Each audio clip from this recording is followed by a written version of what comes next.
We are back, you guys. If you remember, last week we started a series where we are going to be sharing 7 behaviors that will destroy any marriage. I mean, destructive to any marriage. So if you took the good notes last time, then you would have notes on disrespect. Disrespect was one of the things that will damage a marriage. Yes, and no one likes to be disrespected, but we will also say it is not just a matter of being disrespected, it's also a matter of the way that we respond to disrespect, which will also shine a light on the person that the individual who's been victimized by disrespect is. So get your paper and pen, we got a good one for you today. This one is anger. Oh my goodness.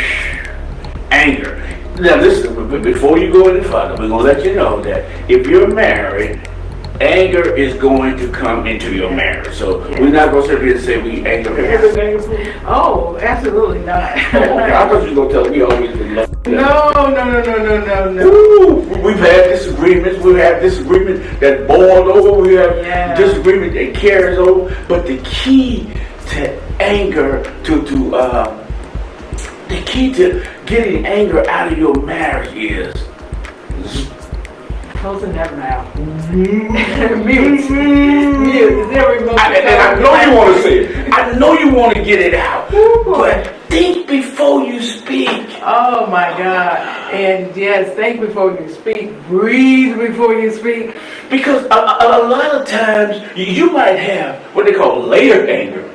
So from a conversation that you had before that you did not resolve, and now you get ready to stack something else on top of that. So if you keep talking, oh boy, that thing gonna be like a snowball. Oh my God. And that is one of the ways that we don't want to argue is, as you suggested, having layer anger or having delayed anger, having things that have been swept under the rug, having things that's been repressed, suppressed. And now there's been something that has been rolling for quite some time, and something that's taking place in this moment. Now it's all come spilling out. Oh, let me put one more in there.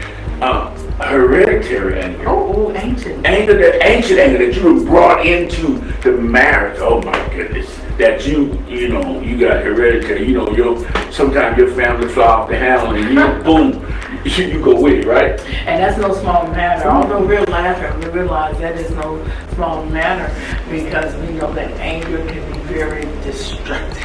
Anger can be so destructive that when it comes to anger, it puts so much tension on that marriage. It's just like a rubber band. You grab that rubber band and you keep scratching it, and you keep scratching. Eventually, that marriage, marriage and rubber band is going to break. Yes, that's great.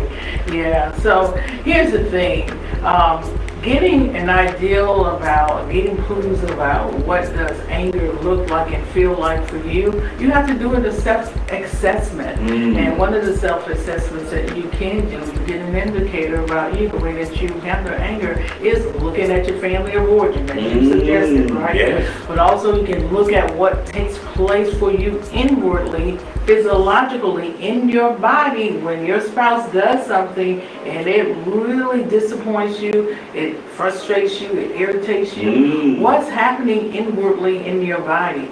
And I like, these smart devices that we have to some degree because there are apps on there that gives us indicators where one thing we can do is measure our heart rate. And this is what we've come to understand. If your heart rate is elevated at 100 beats per minute, it means that you are boiling, right? You are boiling. And another thing that's detrimental to marriages is when you have those arguments, you hold those grudges. Oh my. Oh goodness. You just hold that grudge to the next time. You're like, okay, well, you know what? I never did like your family anyway. No. Don't hold the grudges. Yeah, don't stack the deck. Relax, and find a relaxed time to release that anger, and then go back to your spouse and talk to them about it. Yeah, so here's the thing. Finding a way that is healthy, where you can release the anger, become more grounded, right? And that may mean that you have to step away from the conversation and put in a pause and give me your time to process and go back into the situation. Because also this is what we've come to understand about anger. Usually anger has come about because either you're hurt or you have experienced some sort of injustice in the relationship. You feel that something is happening that's not fair, or you're frustrated, or you're fearful. These are ways that I like the way that June Hunt gives credit to credit is due. She uses this acronym that helps us to understand that anger more than likely has been generated, has been caused because of one of those 4 things. So again, take the time to understand what's happening for you, because we don't want to tear the house down. And let us reiterate again that anger is going to be in your marriage. Sometimes anger is good because it helps you grow. It helps you take the step back and analyze stuff. But guess what? Anger is designed to come into your marriage and then go out. Just like water on the bridge. It come in and it go out. Don't let that anger stay around. Don't let that anger take a seat. Don't let that anger sleep overnight. No. Get rid of it as soon as possible. Yeah, I like the Bible verse that says, be angry, but sin not. Realizing that these are emotions that we have, and they are to be respected, but we're not to use them destructively. Do not let it spill over into the bedroom, into the kitchen, into the dining room. Now it becomes more like a volcano has erupted. This is not the way that we want to deal with anger. So put that ego in check, put them, that boiling temperature in check, cool that temperature down, and release the anger. Get it out of your marriage. Try not to go to bed angry. Absolutely. And this is for the wellness. You been to bed angry? I try not to. Yeah, I try not to. Okay. Yeah, so so I know it's for the wellness of our bodies, the wellness for us emotionally and spiritually. That we don't want anything to block us, but we do understand that sometimes we're all elevating and we're growing in different rates. So you can't, as you suggested, don't go to sleep. Don't let the sun come down on you in anger. Doesn't mean you're going to resolve the matter, but you can come to an agreement that, hey, in spite of my frustration, I still love you. So therefore, you have two of our 7, disrespect and anger.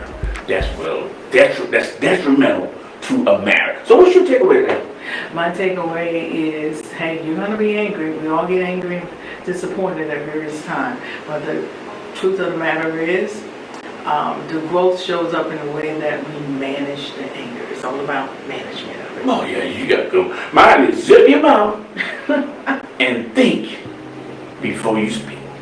Zip that mouth, hold that tongue, and think. Think how much damage that will come out of your mouth or come out of your heart. And then you realize, okay. Leave your spouse with their dignity. Leave with their dignity. I'm Marvin. And I'm Lila. Thank you all. We'll see you next time. We got 5 more to go. Blessings. Bye-bye.